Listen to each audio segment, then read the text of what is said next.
ഇടയ്ക്കിടയ്ക്ക് വായിൽ പുണ്ണ് വരിക, അതുപോലെ തന്നെ കൈകാലുകൾക്ക് ഇടയ്ക്കിടയ്ക്ക് തരിപ്പ് പോലെയുള്ള പ്രശ്നങ്ങൾ, ഓർമ്മക്കുറവ്, ഇതൊക്കെ വരുന്ന സമയത്ത് നമ്മൾ മിക്കവാറും പറയാറുണ്ട് വൈറ്റമിൻ B12 കുറവ് കൊണ്ടായിരിക്കും. അപ്പോൾ ഈ വൈറ്റമിൻ B12 കിട്ടാൻ വേണ്ടി നമ്മൾ എന്തൊക്കെ തരത്തിലുള്ള ഭക്ഷണങ്ങൾ കഴിക്കണം, അത് കുറഞ്ഞാൽ എന്തൊക്കെ ദോഷങ്ങളാണ് നമ്മുടെ ശരീരത്തിൽ ഉണ്ടാകുന്നത് എന്നൊക്കെ നമുക്ക് ഈ വീഡിയോയിലൂടെ നോക്കാം. ഞാൻ ഡോക്ടർ പ്രിയ, എയർവാ ഡയറ്റിലെ മെഡിക്കൽ ഓഫീസറാണ്. ഈ വൈറ്റമിനുകൾ നമ്മുടെ ശരീരത്തിൽ ഒരുപാട് ഫംഗ്ഷൻസും പ്രവർത്തനങ്ങളൊക്കെ ചെയ്യുന്ന ആളാണ്. അപ്പോൾ ഈ വൈറ്റമിനിൽ ഏറ്റവും ഇമ്പോർട്ടൻ്റ് എന്ന് പറയുന്നത് വൈറ്റമിൻ ബി കോംപ്ലക്സുകളാണ്. അതിൽ വൈറ്റമിൻ B12 വളരെ ഇമ്പോർട്ടൻ്റ് ആയിട്ടുള്ള റോൾ നമ്മുടെ ശരീരത്തിൽ വഹിക്കുന്ന ഒന്നാണ്. ഇതിൽ കൊബാൾട്ട് എന്ന് പറയുന്ന ഒരു ലോഹത്തിന്റെ പ്രസൻസ് ഉള്ളത് കൊണ്ട് തന്നെ കൊബാൾട്ട് അമീൻ അല്ലെങ്കിൽ സൈനോ കൊബാലമീൻ എന്നൊക്കെ പേരിൽ അറിയപ്പെടുന്നുണ്ട്. നമ്മൾ കഴിക്കുന്ന ഭക്ഷണത്തിൽ വൈറ്റമിൻ B12 ഉണ്ടെങ്കിൽ അത് നമ്മുടെ കുടലിൽ വെച്ച് നമ്മുടെ ആമാശയത്തിൽ നിന്നുണ്ടാക്കുന്ന ഇൻട്രൻസിക് ഫാക്ടറിന്റെ സഹായത്തോടെ കൃത്യമായിട്ട് അബ്സോർബ് ചെയ്യും ബാക്കി പ്രവർത്തനങ്ങൾക്കൊക്കെ ഉപയോഗിക്കുകയാണ് ചെയ്യാറ്. അപ്പോൾ നമുക്ക് ആദ്യം തന്നെ ഈ വൈറ്റമിൻ B12 ഫങ്ഷൻസ് അല്ലെങ്കിൽ പ്രവർത്തനങ്ങൾ എന്തൊക്കെയാണെന്ന് നോക്കാം. ഒന്നാമതായിട്ട് നമ്മുടെ ചുവന്ന രക്താണുക്കൾ അല്ലെങ്കിൽ RBCയുടെ ആ ഒരു സൈസും വലുപ്പവും ഒക്കെ നിലനിർത്താൻ വേണ്ടി സഹായിക്കുന്നുണ്ട്. രണ്ടാമതായിട്ട് WBCയുടെ പ്രൊഡക്ഷന് വേണ്ടി സഹായിക്കുന്നുണ്ട്. WBCയുടെ പ്രൊഡക്ഷന് വേണ്ടി സഹായിക്കുന്നുണ്ടെങ്കിൽ എന്തായാലും നമുക്കൊരു ഇമ്മ്യൂണിറ്റിക്ക് വേണ്ടിയിട്ടും അല്ലെങ്കിൽ നമ്മുടെ രോഗപ്രതിരോധ ശേഷിക്ക് വേണ്ടിയിട്ട് ഫൈറ്റ് ചെയ്യാൻ വേണ്ടിയിട്ടും ഇത് സഹായിക്കുന്നുണ്ട്. അടുത്തതായിട്ട് നമുക്ക് നാഡികളുടെ പ്രവർത്തനത്തിന് വേണ്ടി സഹായിക്കുന്നുണ്ട്. ഈ നാഡികളുടെ പ്രവർത്തനം എന്ന് പറയുമ്പോൾ നമ്മുടെ നാഡികൾ ചെറിയ ചെറിയ വയറ് പോലെയാണ്. വയറിന് നമ്മൾ നോക്കുകയാണെങ്കിൽ നമ്മുടെ ഇലക്ട്രിക് വയറിൻ്റെ ഉള്ളിൽ ചെമ്പ് കമ്പി അതിനെ കവർ ചെയ്യുന്ന ഒരു ഇൻസുലേറ്റർ ആയിട്ടുള്ള ഒരു മെറ്റീരിയൽ ഉണ്ടാവും. അതുപോലെ നമ്മുടെ നാഡികൾക്ക് പുറത്തൊരു കവറിങ് ഉണ്ട്, അതാണ് മൈലൈൻ ഷീത്ത് എന്ന് പറയുന്നത്. ഈ മൈലൈൻ ഷീത്തിൻ്റെ ആ ഒരു പ്രവർത്തനത്തിന് വേണ്ടിയിട്ടും അവരുടെ ആ ഒരു പ്രൊഡക്ഷന് വേണ്ടിയിട്ടും അവരുടെ ആ ഒരു സ്ട്രക്ചർ മെയിൻറ്റെയിൻ ചെയ്യാനും ഒക്കെ സഹായിക്കുന്ന ഒന്നാണ് വൈറ്റമിൻ B12. ഇത് കൂടാതെ തന്നെ നമ്മുടെ എനർജി പ്രൊഡക്ഷന് വേണ്ടി പ്രധാനമായിട്ടും നമ്മുടെ ഫാറ്റ് അതുപോലെ തന്നെ പ്രോട്ടീൻ്റെ ഒക്കെ മെറ്റബോളിസത്തിന് നടക്കാൻ വേണ്ടി സഹായിക്കുന്നുണ്ട്. അതോടൊപ്പം തന്നെ നമ്മുടെ ഹാർട്ടിൻ്റെ ഫംഗ്ഷൻ പ്രോപ്പറായിട്ട് നടക്കാൻ വേണ്ടി വൈറ്റമിൻ B12 സഹായിക്കുന്നുണ്ട്. നമ്മുടെ ഹാർട്ടിൻ്റെ ഫംഗ്ഷൻസ് ഒക്കെ പ്രോപ്പറായിട്ടാണോ നടക്കുന്നത് അല്ലെങ്കിൽ നമ്മുടെ ഹാർട്ട് കംപ്ലയിൻസ് ഒക്കെ വരുന്നുണ്ടോ എന്നുള്ളതിൻ്റെ ഒരു സൈനായിട്ട് കാണിക്കുന്ന ഒരു അമിനോ ആസിഡ്സ് ആണ് ഹോമോസിസ്റ്റീൻ എന്ന് പറയുന്നത്. ഈ ഹോമോസിസ്റ്റീൻ്റെ മെറ്റബോളിസത്തിന് സഹായിക്കുന്ന ഒന്നാണ് വൈറ്റമിൻ B12. അപ്പോൾ വൈറ്റമിൻ B12 നമ്മുടെ ശരീരത്തിൽ കുറയുന്ന സമയത്ത് ഹോമോസിസ്റ്റീൻ്റെ അളവ് കൂടുകയും അത് നമുക്ക് ഹാർട്ട് കംപ്ലയിൻസും നമ്മുടെ രക്തക്കൊള്ളുകളെയൊക്കെ ബാധിക്കുന്ന തരത്തിലുള്ള രോഗത്തിലേക്ക് പോകാനും ഒരു റിസ്ക് ഫാക്ടറായിട്ട് നമ്മൾ കാണാറുമുണ്ട്. ഇതോടൊപ്പം തന്നെ നമ്മുടെ ശരീരത്തിലെ പല ഗ്രന്ഥികളുടെ പ്രധാനമായിട്ടും തൈറോയ്ഡ് ഗ്രന്ഥികളുടെയും അതുപോലെ തന്നെ അഡ്രിനൽ ഗ്രന്ഥികളുടെയൊക്കെ പ്രവർത്തനത്തിന് വേണ്ടി സഹായിക്കുന്നതും വൈറ്റമിൻ B12 ആണ്. നമ്മുടെ ആമാശയത്തിൻ്റെയും നമ്മുടെ കുടലിൻ്റെയും ഒക്കെ ഒരു സംരക്ഷണത്തിന് വേണ്ടിയിട്ടും ഇപ്പോൾ നമുക്ക് വായിൽ പുണ്ണ് വരാതിരിക്കാനും ഒക്കെ നമ്മളെ പ്രൊട്ടക്ട് ചെയ്യുന്ന ഒരു വൈറ്റമിനാണ് വൈറ്റമിൻ B12 എന്നുള്ളത്. ഇതിനോടൊപ്പം തന്നെ നമ്മുടെ DNA സിന്തസിസിനും അല്ലെങ്കിൽ DNA ചെറിയ ചെറിയ റിപ്പയർ ഒക്കെ നടക്കാനുണ്ടെങ്കിലും അതിനൊക്കെ സഹായിക്കുന്ന ഒരു വൈറ്റമിൻ കൂടിയാണ് വൈറ്റമിൻ B12 എന്നുള്ളത്. നമുക്ക് വേണ്ട നോർമൽ വൈറ്റമിൻ B12 ലെവൽ എന്ന് പറയുന്നത് 300 പൈക്കോഗ്രാം ആണ്, അല്ലെങ്കിൽ 0.3 മില്ലിഗ്രാം ആണ് നമുക്ക് വേണ്ടത്. അപ്പം നമ്മൾ നോർമലി വൈറ്റമിൻ B12 ഒന്ന് ടെസ്റ്റ് ചെയ്യാനോ ഒന്നും അങ്ങനെ പോകാറില്ല. പൊതുവേ ലക്ഷണങ്ങളൊക്കെ കേൾക്കുമ്പോൾ നമ്മൾ വൈറ്റമിൻ B12 കുറവാണ് അല്ലെങ്കിൽ ബി കോംപ്ലക്സ് വൈറ്റമിൻ്റെ ഒരു ഡെഫിഷ്യൻസി മൂലമാണ് എന്ന് പറഞ്ഞാണ് നമ്മൾ മിക്കവാറും എല്ലാവരും തന്നെ ട്രീറ്റ് ചെയ്യാറ്. അപ്പോൾ ഈ വൈറ്റമിൻ B12 കുറഞ്ഞാൽ നമ്മുടെ ശരീരത്തിൽ എന്തൊക്കെ ലക്ഷണങ്ങൾ കാണിക്കുമെന്ന് നോക്കാം. അപ്പോൾ ഒന്നാമതായിട്ട് പറയുകയാണെങ്കിൽ വായിൽ പുണ്ണ് ഇടയ്ക്കിടയ്ക്ക് വരിക, വിട്ട് മാറാതെ ഒരു പുണ്ണ് കഴിയുമ്പോഴത്തേക്കും അടുത്തത് വരിക, അല്ലെങ്കിൽ അത് റിക്കറൻ്റ് ആയിട്ട് നിൽക്കുക, വരുന്ന പുണ്ണ് തന്നെ ഉണങ്ങാൻ താമസിക്കുക, അങ്ങനത്തെ ഒരുപാട് പ്രശ്നങ്ങൾ. ഇപ്പോൾ വായിൽ പുണ്ണ് വന്നിട്ടുണ്ടെങ്കിൽ തന്നെ നമുക്ക് ഭക്ഷണം കഴിക്കാൻ തന്നെ ബുദ്ധിമുട്ടാണ്, അല്ലെങ്കിൽ നമുക്ക് സംസാരിക്കാൻ ബുദ്ധിമുട്ടാണ്. അപ്പം അതുകൊണ്ട് തന്നെ നമ്മൾ കേൾക്കുമ്പോൾ വായിൽ പുണ്ണ് നിസ്സാരമാണെങ്കിലും അത് ഒരുപാട് ബുദ്ധിമുട്ടുകൾ ഉണ്ടാക്കുന്ന ഒരു കണ്ടീഷനാണ്. അപ്പോൾ ഈ വായിൽ പുണ്ണിനോടൊപ്പം തന്നെ നമ്മുടെ നാവ് നല്ല രീതിയിൽ ചുമന്ന് തിളക്കമായിട്ട് നിൽക്കുന്ന ഒരു കണ്ടീഷൻ നമ്മൾ ഗ്ലോസൈറ്റിസ് എന്ന് പറയും. അപ്പോൾ ഇതൊരു വൈറ്റമിൻ B12 കുറഞ്ഞുള്ള ആൾക്കാർ ഒരു റെഡ് ഫ്ലാഗ് സൈനായിട്ട് തന്നെ നമുക്ക് ഗ്ലോസൈറ്റിസിനെ പറയാൻ പറ്റും. ഇനി അടുത്തതായിട്ട് നമുക്ക് ഏറ്റവും കൂടുതലായിട്ട് കാണുന്ന ഒന്നാണ് അനീമിയ എന്നുള്ളത്. അപ്പോൾ വൈറ്റമിൻ B12 ഞാൻ തുടക്കത്തിലേ പറഞ്ഞിട്ടുണ്ടായിരുന്നു നമ്മുടെ ചുവന്ന രക്താണുക്കളുടെ ആ ഒരു ഷേപ്പ് മെയിൻറ്റെയിൻ ചെയ്യാനൊക്കെ സഹായിക്കുന്നുണ്ട്. ചുവന്ന രക്താണുക്കളുടെ ആ ഒരു ഷേപ്പ് നഷ്ടപ്പെടുകയും അത് ഭയങ്കര എൻലാർജ് സൈസിലോട്ട് പോകുമ്പോൾ നമ്മളതിനെ മെഗാലോബ്ലാസ്റ്റിക് അനീമിയ എന്നാണ് പറയുക. അപ്പോൾ വൈറ്റമിൻ B12 ഡെഫിഷ്യൻസി മൂലം ഉണ്ടാകുന്ന ഒരു കണ്ടീഷനാണ് മെഗാലോബ്ലാസ്റ്റിക് അനീമിയ. അത് നമ്മൾ പറയുകയാണെങ്കിൽ അതിൽ ഒരുപാട് ഫാക്ടേഴ്സ് വരുന്നുണ്ട്. അപ്പോൾ ഈ മെഗാലോബ്ലാസ്റ്റിക് അനീമിയയിൽ തന്നെ ഏറ്റവും സ്പെസിഫിക് ആയിട്ട് പെർനീഷ്യസ് അനീമിയ എന്ന് പറയുന്ന ഒരു കണ്ടീഷന് കാരണവും ഈ വൈറ്റമിൻ B12 ഡെഫിഷ്യൻസിയാണ്. നമ്മുടെ ശരീരത്തിൽ ഇൻട്രൻസിക് ഫാക്ടർ എന്ന് പറയുന്ന ഒരു കണ്ടന്റ് നമ്മുടെ ആമാശയത്തിൽ ഉണ്ടാകുന്നതാണ് നമ്മുടെ വൈറ്റമിൻ B12 അബ്സോർപ്ഷന് സഹായിക്കുന്നത്. അപ്പോൾ ഇൻട്രൻസിക് ഫാക്ടർ കുറയുമ്പോൾ വൈറ്റമിൻ B12 കുറയുന്നു. അതുമൂലം ഉണ്ടാകുന്ന അനീമിയകളെ നമ്മൾ സ്പെസിഫിക് ആയിട്ട് പറയുന്നതാണ് പെർനീഷ്യസ് അനീമിയ. അപ്പം അങ്ങനെയും ഒരു കാരണം ഉണ്ടാവുന്നുണ്ട്. ഇനി അടുത്തതായിട്ട് ഞാൻ പറഞ്ഞതുപോലെ നാഡികളുടെ പ്രവർത്തനത്തിന് വളരെ ഇമ്പോർട്ടൻ്റ് ആണ്. ഈ നാഡികളുടെ പ്രവർത്തനം മൂലമാണ് നമ്മുടെ ബ്രെയിനിൻ്റെ പവർ നടക്കുന്നത്, നമ്മൾ നടക്കുന്നത്, നമ്മൾ ചിന്തിക്കുന്നത്, എല്ലാ ഫങ്ഷൻസും കൺട്രോൾ ചെയ്യുന്നത് നാഡികളാണ്.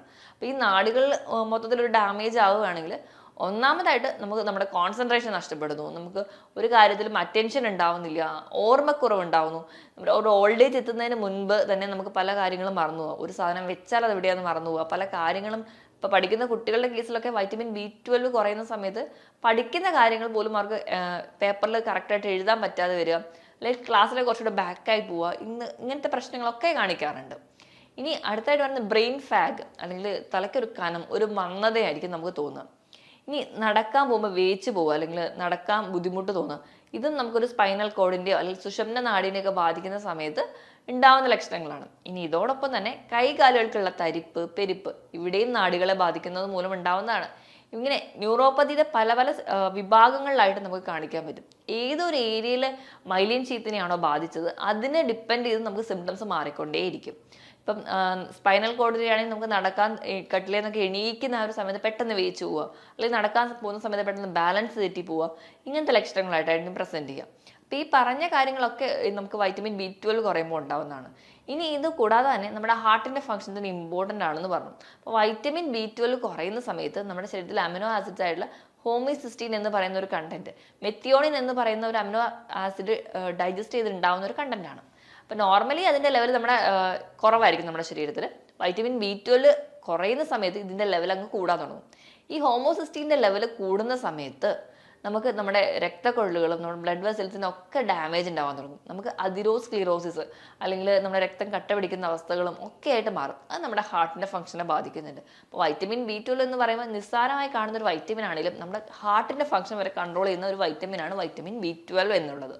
ഈ പറഞ്ഞ ലക്ഷണത്തോടൊപ്പം തന്നെ ഈ പെരിഫറൽ ന്യൂറോപ്പതിയോട് കൂടെ തന്നെ ഒപ്റ്റിക് ന്യൂറോപ്പതി, നമ്മുടെ കണ്ണിൻ്റെ കാഴ്ച മങ്ങുക, അല്ലെങ്കിൽ നമുക്ക് ഇപ്പോൾ അനീമിയ, നേരത്തെ പറഞ്ഞ പോലെ മെഗാലോബ്ലാസ്റ്റിക് അനീമിയ അല്ലെങ്കിൽ പെർനീഷ്യസ് അനീമിയ ഒക്കെ പ്രസന്റ് ചെയ്യുന്നുണ്ട്. അനീമിയയുടെ ലക്ഷണങ്ങളായിട്ടുള്ള ഭയങ്കരമായുള്ള ക്ഷീണം, തലയ്ക്കൊരു കനം പോലെ, തലവേദന, ചെവിയിലൊരു മൂളൽ, മരവിപ്പ് പോലെയുള്ള ലക്ഷണങ്ങൾ കാണിക്കാറുണ്ട്. ഭയങ്കരമായ വിളർച്ചയുടെ ലക്ഷണങ്ങൾ നമ്മളിൽ കാണാറുണ്ട്.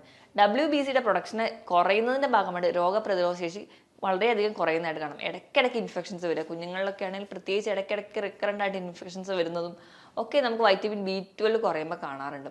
ഈ പറഞ്ഞ ഒരു ബുദ്ധിമുട്ടോടൊപ്പം തന്നെ ചെറുപ്പക്കാരിൽ പെട്ടെന്ന് തന്നെ പക്ഷാഘാതം പോലെയുള്ള പ്രശ്നങ്ങളും ഒക്കെ വൈറ്റമിൻ B12 കുറയുമ്പോഴാണ് കൂടുതലായിട്ട് വരുന്നതായിട്ട് കാണുന്നത്. മറ്റ് വൈറ്റമിൻസ് ഒക്കെ നമ്മുടെ ശരീരത്തിൽ കുറഞ്ഞാലും നമുക്കൊരു ഉന്മേഷക്കുറവും അല്ലെങ്കിൽ ഒരു ഉത്സാഹക്കുറവും ജോലി ചെയ്യാനുള്ളൊരു ക്ഷീണവും ഒക്കെ നമുക്ക് തോന്നാറുണ്ട്. അതുപോലെ വൈറ്റമിൻ B12 കുറഞ്ഞാലും ഈ കോമൺ ആയിട്ടുള്ള ലക്ഷണങ്ങൾ കാണിക്കാറുണ്ട്.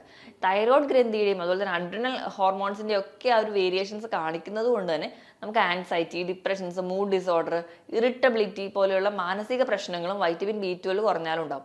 അപ്പോൾ ഒരു ആൾക്ക് നമ്മുടെ അടുത്ത് വരുന്ന അല്ലെങ്കിൽ നമ്മുടെ ചുറ്റുപാടിലും ഏതെങ്കിലും ഒരാൾക്ക് ന്യൂറോപ്പതിയുടെ സിംറ്റംസ് ഉണ്ട്, അതുപോലെ തന്നെ നമുക്ക് ഇങ്ങനെ ഡിപ്രഷൻ പോലെയുള്ള മൂഡ് സ്വിങ്സുകൾ കാണിക്കാറുണ്ട്.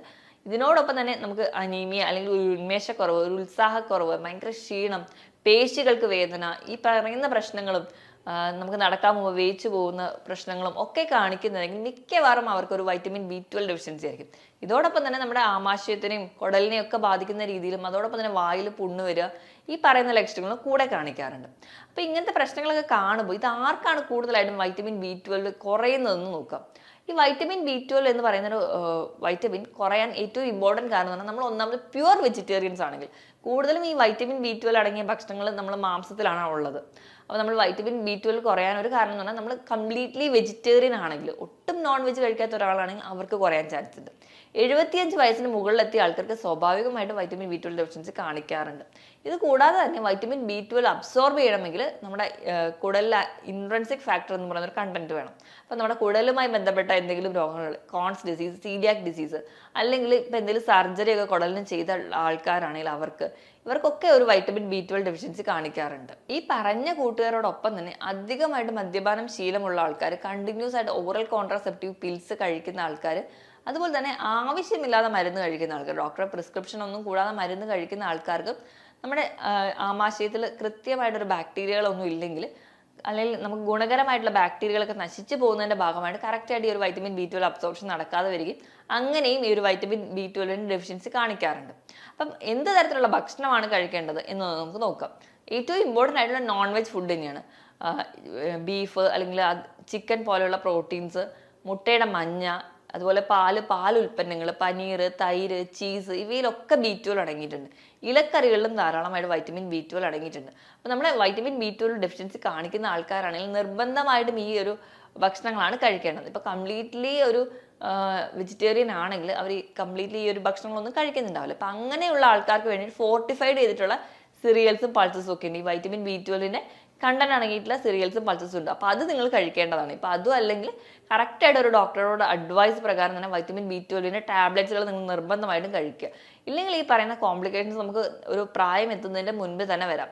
ഇനി കറക്റ്റായിട്ട് വൈറ്റമിൻ B12ന്റെ ഒരു അബ്സോർപ്ഷൻ നടക്കണമെങ്കിൽ നമ്മുടെ ശരീരത്തിൽ ആ ഒരു pH മെയിൻറ്റെയിൻ ചെയ്യണം. നമ്മുടെ ആമാശയത്തിൻ്റെ pH മെയിൻറ്റെയിൻ ചെയ്യാൻ വേണ്ടിയിട്ട് പൊട്ടാസ്യം അടങ്ങിയിട്ടുള്ള ഭക്ഷണങ്ങൾ നിർബന്ധമായിട്ടും കഴിക്കുക. ഇതിനോടൊപ്പം തന്നെ അപ്പം പൊട്ടാസ്യം അടങ്ങിയ ഭക്ഷണങ്ങൾ എന്ന് പറയുമ്പോൾ ഉലുവ, മാതളം, കരിക്ക്, ഏത്തപ്പഴം ഇവയിലൊക്കെ പൊട്ടാസ്യം അടങ്ങിയിട്ടുണ്ട്. നമ്മൾ കഴിക്കുമ്പോൾ മാക്സിമം ഇതൊക്കെ ഉൾപ്പെടുത്താൻ വേണ്ടി ശ്രദ്ധിക്കുക. അപ്പം നമ്മുടെ ആമാശയത്തിൻ്റെ pH കറക്റ്റ് ആയിരിക്കും. കറക്റ്റായിട്ട് ഒരു അബ്സോർപ്ഷനും നടക്കാൻ സഹായിക്കും. ഇനിയിപ്പം അസിഡിറ്റി, ഗ്യാസ്ട്രൈറ്റിസ് പോലുള്ള ആൾക്കാരാണെങ്കിൽ കഴിവതും ഈ ഒരു ജങ്ക് ഫുഡുകൾ കംപ്ലീറ്റ്ലി ഒഴിവാക്കുക. ജങ്ക് ഫുഡുകൾ ഒഴിവാക്കിയിട്ട് കുറച്ചുകൂടെ ഹെൽത്തി ആയിട്ട് നമ്മുടെ വീട്ടിലൊക്കെ ഉള്ള ഭക്ഷണങ്ങൾ തന്നെ കഴിക്കാൻ വേണ്ടി ശ്രദ്ധിക്കുക. ഇനി ഇതോടൊപ്പം തന്നെ നമ്മുടെ ആമാശയത്തിൻ്റെ ഒരു പ്രോപ്പർ ആയിട്ടുള്ള ആ ഒരു ഡൈജഷൻ പ്രോസസ്സ് നടക്കാൻ വേണ്ടിയിട്ട് നമുക്ക് പ്രോബയോട്ടിക്സ് വളരെ ഇമ്പോർട്ടൻ്റ് ആണ്. അപ്പോൾ പ്രോബയോട്ടിക്സിൻ്റെ ഇമ്പോർട്ടൻസ് ഉള്ളതുകൊണ്ട് തന്നെ പുളിയില്ലാത്ത തൈര് ദിവസവും കഴിക്കുന്നത് ഏറ്റവും ഉത്തമമാണ്. അതോടൊപ്പം തന്നെ നമുക്ക് പഴങ്കഞ്ഞി, നമ്മുടെ വീട്ടിൽ തന്നെ ഉണ്ടാക്കുന്ന നല്ലെണ്ണ കൊണ്ട് ഉപയോഗിച്ചുണ്ടാക്കുന്ന അച്ചാറുകൾ, ഉപ്പിലിട്ടുള്ള ക്യാബേജുകൾ, ക്യാരറ്റ് ഇവയൊക്കെ ഒരു പ്രോബയോട്ടിക് ആയിട്ട് ആക്ട് ചെയ്യും. ഈ പ്രോബയോട്ടിക്കിനെ സപ്പോർട്ട് ചെയ്യുന്നവരെ നമ്മൾ പ്രീബയോട്ടിക്സ് എന്നാണ് പറയാം. പ്രീബയോട്ടിക് ആയിട്ടുള്ളതാണ് പുളിപ്പിച്ചിട്ടുള്ള മാവ് കൊണ്ടുണ്ടാക്കുന്ന ഇഡ്ഡലി, ദോശ, അപ്പം ഇവയൊക്കെ പ്രീബയോട്ടിക് ആണ്. അപ്പോൾ നമ്മൾ കഴിക്കുന്ന ഭക്ഷണത്തിൽ നമ്മൾ വൈറ്റമിൻ B12 അടങ്ങിയത് മാത്രം കഴിച്ചാൽ പോരാ, അതിനെ സപ്പോർട്ട് ചെയ്യാൻ വേണ്ടി പ്രോബയോട്ടിക്കും പ്രീബയോട്ടിക്കും പൊട്ടാസ്യം അടങ്ങിയിട്ടുള്ള ഭക്ഷണങ്ങൾ കൂടെ കഴിക്കേണ്ടതാണ്. ഇങ്ങനെയൊക്കെ നമ്മുടെ ഭക്ഷണമൊക്കെ ഇത് നിയന്ത്രിക്കുകയാണെങ്കിൽ ഒരു പരിധി വരെ നമുക്ക് വൈറ്റമിൻ B12 ഡെഫിഷ്യൻസി ഓവർകം ചെയ്യാൻ പറ്റും. അതോടൊപ്പം നമ്മൾ ഹെൽത്തി ആയിട്ടിരിക്കുക. നമ്മൾ എന്ത് ഭക്ഷണം കഴിച്ചാലും നമ്മൾ ഹെൽത്തി ആയിട്ട് ഇരിക്കുകയാണെങ്കിൽ, നമ്മുടെ ബോഡി വെയിറ്റ് റെഗുലേറ്റ് ചെയ്തിട്ടുണ്ടെങ്കിൽ, നമ്മൾ ആവശ്യത്തിന് വെള്ളം കുടിക്കുക, ഒരാഴ്ചയിൽ 5 ദിവസമെങ്കിലും കൃത്യമായ ഒരു വ്യായാമം കൂടി ഉണ്ടെങ്കിൽ നമ്മുടെ ശരീരം കറക്റ്റ് ഒരു കംപ്ലീറ്റ്ലി ഒരു ഹെൽത്തി സൈക്കിളിലൂടെ പോവുള്ളൂ. അപ്പോൾ ഈ പറഞ്ഞ കാര്യങ്ങളൊക്കെ മെയിൻറ്റെയിൻ ചെയ്യുകയാണെങ്കിൽ നമ്മൾ ഹെൽത്തി ആയിട്ട് ഇരിക്കാനും പറ്റും.